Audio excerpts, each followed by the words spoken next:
Breaking news. It's official. Kanye West turning Hollywood and the liberal music world upside down, pledging his full-throated support and love for President Trump. The rapper tweeting, "You don't have to agree with Trump, but the mob can't make me not love him. We are both dragon energy. He is my brother. I love everyone. I don't agree with everything anyone does. That's what makes us individuals, and we have the right to independent thought." He also tweeted a selfie and a MAGA hat. Well, as you can imagine, his support is appreciated by the president. Trump responding to the rapper on Twitter, writing, "Thank you, Kanye. Very cool."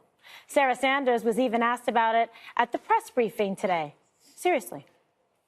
Kanye West has been in the news lately for supporting the president and expressing his admiration for the president. Covering all range of topics today. I'm curious whether the president has reached out to Kanye West and whether he'd be willing to meet with him at the White House. I don't know of any conversation that they've had over the last week or so. I'll keep you posted if that changes anytime. Matthew?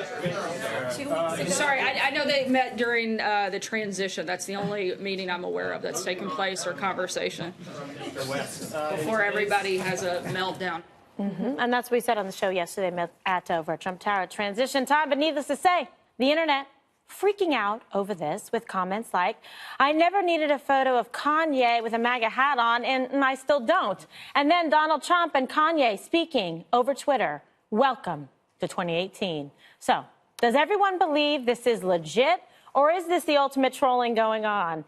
Greg, you have some answers, not all of them. I know that this is actually a bigger deal than just what's happening on Twitter. It's a big deal because what you're seeing is a collapsing of a world of conventional assumptions where people are supposed to stay in their boxes. And if you get out of your box, there is generally an online mob that will come after you for your political beliefs or any beliefs. And what he's doing right now, which is kind of inspirational, and I actually do think it's a fairly big deal. It's bigger than the Roseanne thing. This guy has 18 million followers, and they watch E! And Bravo. This is a world that, it's a different world that he's reaching out to, and it's kind of heroic when I know personally musicians and actors and just regular people who are punished for offering a counter-narrative, any kind of counter-narrative, and he's basically standing up and he's saying, "I'll take the slings and arrows. I'm okay with it. I'm big enough." I returned to the Candace Owen thing when he defended her. He was supporting her not for ideas, but for her guts.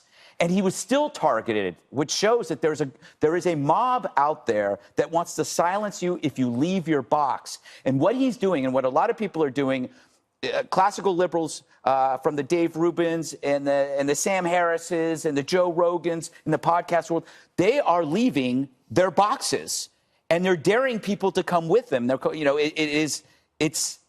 People are leaving the intellectual conformity, and he's I don't know, he's celebrating it. The tweets are a celebration, I think. All right, well, fantastic. So, Dana, welcome back. Thanks. Yes, you guys are going to have to catch me up on this story. There's a family called the Kardashians. Like, what has happened to the five in the last 3 days when I haven't been here? I think, look, I have got a personal feeling about Kanye West, and what he said about George W. Bush during Katrina was outrageous, and maybe he wouldn't say that again today. But it was a terrible thing to do to somebody. And actually, what would have been really brave would have been going after the real culprits, as in the local and state government that did not help the African-American people of New Orleans. Absolutely. And so I'll just leave that there. I also think, and in addition to all the things that Greg said, I think it's a great way to get publicity before your album comes out. No, 100%. So that's I'm not saying that it's not real or not genuine. I think it can be both. That the timing could be auspicious. I don't think he needs publicity for his albums. I have no idea. They sell pretty well on their own. Jesse, also welcome back. You guys did a great job yesterday. Thank you. That organization. Nice apron. Yes. Thank you very much. So, all right, so what do you make of this? Because it's true. He was there. We showed the footage yesterday in the beginning part of the show that he was at Trump Tower. He was at transition. He was expressive then, welcoming a meeting with the president, and felt like he was, at the time, candidate Trump, but, felt that he was listening to his voice, wanted to talk and do outreach. There's nothing wrong with that. So what is this, an extension of it, or is there something else going on, or combination? I'm not as cynical as Dana. You know, I'm a little more hopeful for Kanye. I think Kanye's matured since he said what he said about George W. Bush and Katrina, and I think he would agree now. The new loving Kanye would look back on that and probably not like that, because he also said he loves Hillary. And I think he's trying to lean forward with love and not say, you know, if I like this person, it doesn't mean I hate their opponent. And I can't say it any better than Greg Gutfeld just said it. I think that was perfect. I think you can't underestimate what's going on here culturally and politically. And he's shattering the paradigm of us against them, of the tribes. We're all against each other. We hate each other. And it's a new phenomenon because people have not really expressed themselves like this. You've never seen someone at this level of a celebrity shock and awe the public to such an extent where people are going, what is happening? He must be mentally ill. Yeah, that's what he has said something that has blown people's minds. They actually think he needs to see a doctor. And remember, that's what they said about Trump because he's got so much dragon blood or whatever. He sounds like Charlie Sheen. You know, the dragon energy. Once in a while, people come along and they break the mold. Kanye's one of them. Donald Trump is one of them. He breaks the conventional wisdom.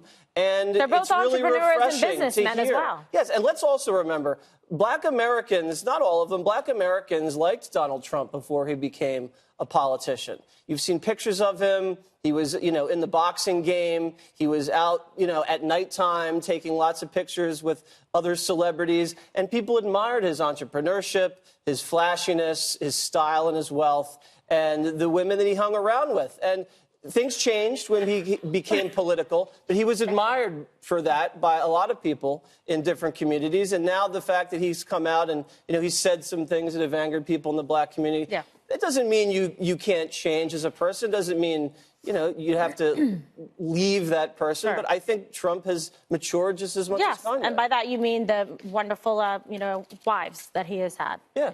Yeah. No, that are, oh my God, Ivana, Melania. Yeah, I mean, he's a staple in, you know, New York society for many, many years. Yes. All right. Okay. So Juan, have you recovered from Jesse?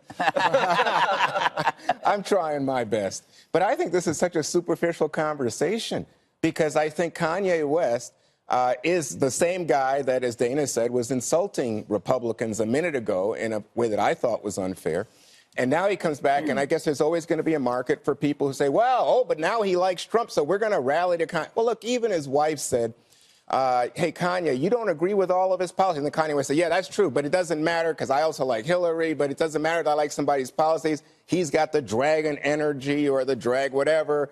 And, you know, it's just so silly at a time when in America, we've got, like, you know, black women on a golf course in Pennsylvania being the police called to get them off, or the Starbucks situation, or the young man who was shot in his grandmother's backyard in Sacramento. And instead of focusing on, like, real issues impacting race in our country, we're focusing on Kanye West, who says it's not about anything of substance. It's just all of a sudden, with a record coming out, he likes Donald Trump. So I guess all the Donald Trump folks now will go buy Kanye West records. But I mean, that's the kind of response that Kanye expects, which is to dismiss his beliefs. This is what happens. If you step out of a box, somebody's going to accuse you of opportunism. They're going to bring up your past. They're going to tell you that you're probably just some kind of, marketer. That's what happens. He knows that. What I'm not saying care. I think your analysis is way off here. This is not about stepping out of a box. Right. What I'm saying to you is, if this guy was like Supreme Court Justice Thomas, if he was Tom Sowell, if he was someone who was making He's only 40. Let me just finish. Then his If opinion he would was count? someone who was making a substantive argument about how Donald Trump, in fact, is a beneficial force in American life, especially in terms of black people, and that black people haven't all been brainwashed. But you have a quarrel with what he said because you don't like the way he said it. He's entitled, like everybody at this table, He's is entitled to say their whatever he individual wants, opinion. Kimberly.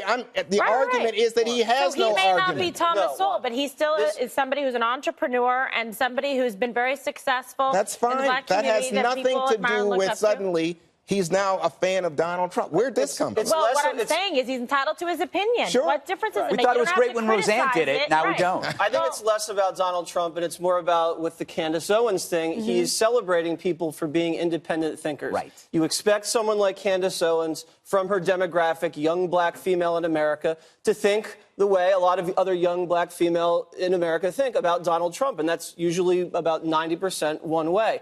He's celebrating her bravery. He's celebrating her independence of thought and stepping out of the box and standing up to the mob who comes after her for saying something that a lot of people in her group don't believe in. But So Jesse, it's just more about groupthink Jesse, and it's breaking not. through that and celebrating people's individuality and expression. This is what Gregory was saying. But what I'm saying to you is it's not about groupthink. If Candace Owens or Kanye want to make an argument, I'm glad to hear it. But that's not what they're saying. What they're saying, I mean, it's like John Legend today tweeted out this thing about stop calling the cops, will you, on black people. And then everybody says, oh, that's a racist comment because blacks have a higher crime rate, et cetera. But you stop and think about it, Jesse. If you and I are walking down the street and some cop stops beating me in the head, you're going to say, wait a second, why are you hitting Juan? I understand that Well, they know argument, you but want. I I'm not also so think sure this Jesse is not would say about that. policy. No. And they know you want. I mean, come on. This isn't just about By the policy. way, the New York cops This is are about a independent minority thinking. force. Yeah, listen, it's just let people have their own opinions and their viewpoints. It what makes this country diverse, and it shouldn't matter what skin color you have. You shouldn't adopt a certain ideology or philosophy and then be criticized and bashed by other people. I think it's very unfair.